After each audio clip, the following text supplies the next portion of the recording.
Hello there, and welcome to the El Nuclear channel. Recently, I made a video that talked about the Martin Logan Motion 60 XTI loudspeaker. I've been listening to these for a while now, very fond of them, and after the fact, I thought of some other things that I felt should be talked about that I didn't include in that video. So I wanted to take the opportunity to just say a few more things about them. First, I wanted to talk about the bass. And I also wanted to say before anything else that these are my opinions. Some of the things I'm talking about are based on structure. There's structural facts about the way they've designed this speaker, and some of it is an opinion. It's a blend. But I felt that with the experience I've had in sound production, in making music, I felt that my ears are pretty good, and I feel I know what sounds good when it comes to loudspeakers. Nevertheless, it's all an opinion. So let's talk about the bass.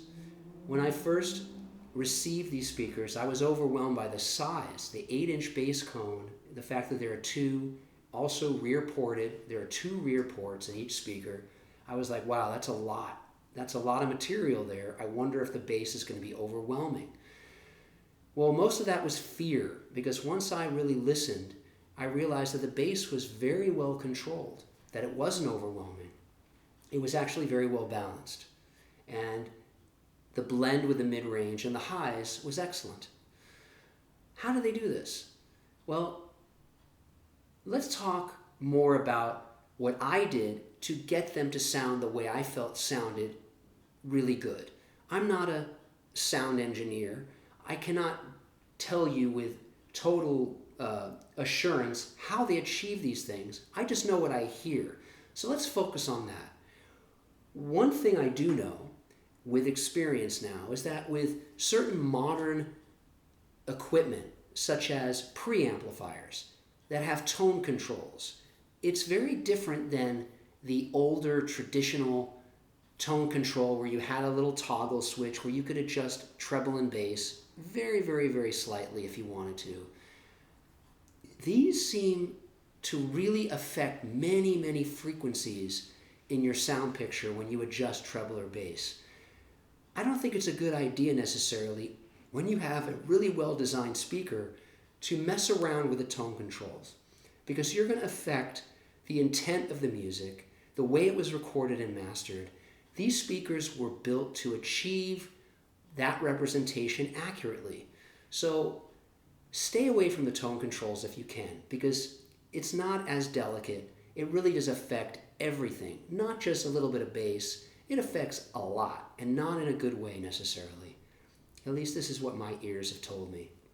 What I have found has been effective if you have the luxury of being able to move your speakers around a little bit and test before you put in those spikes, before you commit to where they're going to be in your room.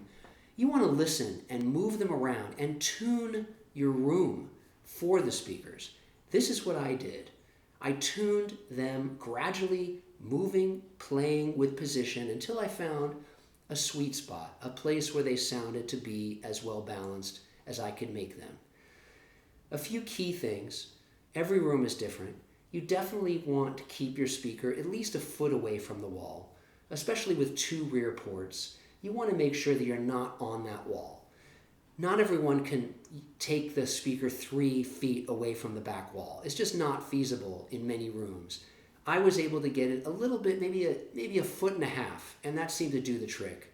Also want to make sure that you use the spikes, that eventually you place those speakers off the ground as much as you can.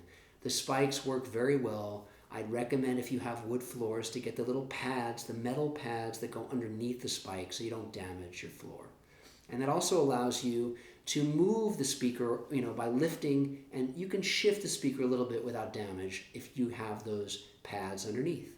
I found that to be very useful in finding the right placement. In terms of separation, to get the best, stereo representation, I would say 6 to 7 feet apart if you can. Doesn't have to be, but that would be really ideal if you could get them at least 6 to 7 feet apart. That's the bass. That's what I experienced in getting the best sound, adjusting in that particular way.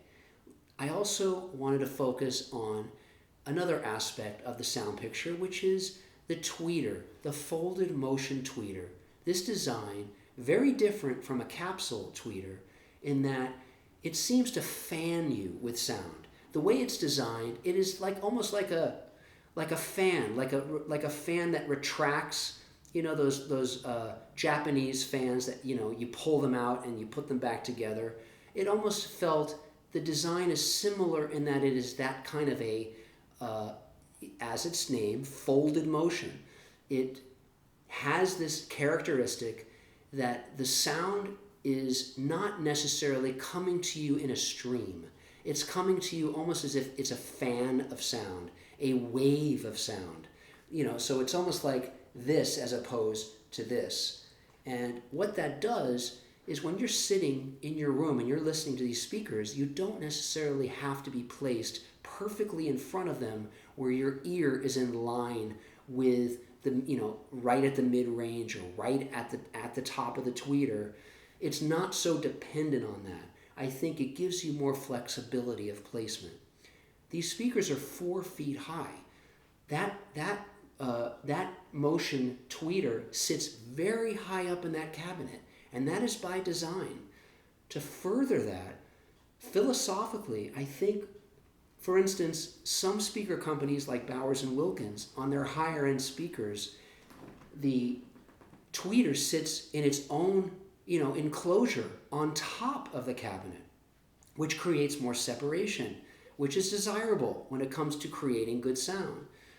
These speakers achieve a similar thing, but they do it in a different way. Instead of having a flat top to the cabinet actually, from back to front, is at an angle. It goes up. So that tweeter sitting high has maximum isolation. It sits in its own room at the top of the hotel. The separation is excellent. Everything has its own place. So by creating that angle, by maximizing the separation of the tweeter and giving it its own isolated chamber, it helps in creating that sense of separation in your sound picture. So, all things considered, not being an engineer, this is what I'm gathering by listening, by observing, and comparing. Overall, you get a wonderful blend, a beautiful, realistic sound from the Martin Logan Motion 60 XTI speaker. That is what I wanted to say to add to this, and have a great day. Bye-bye.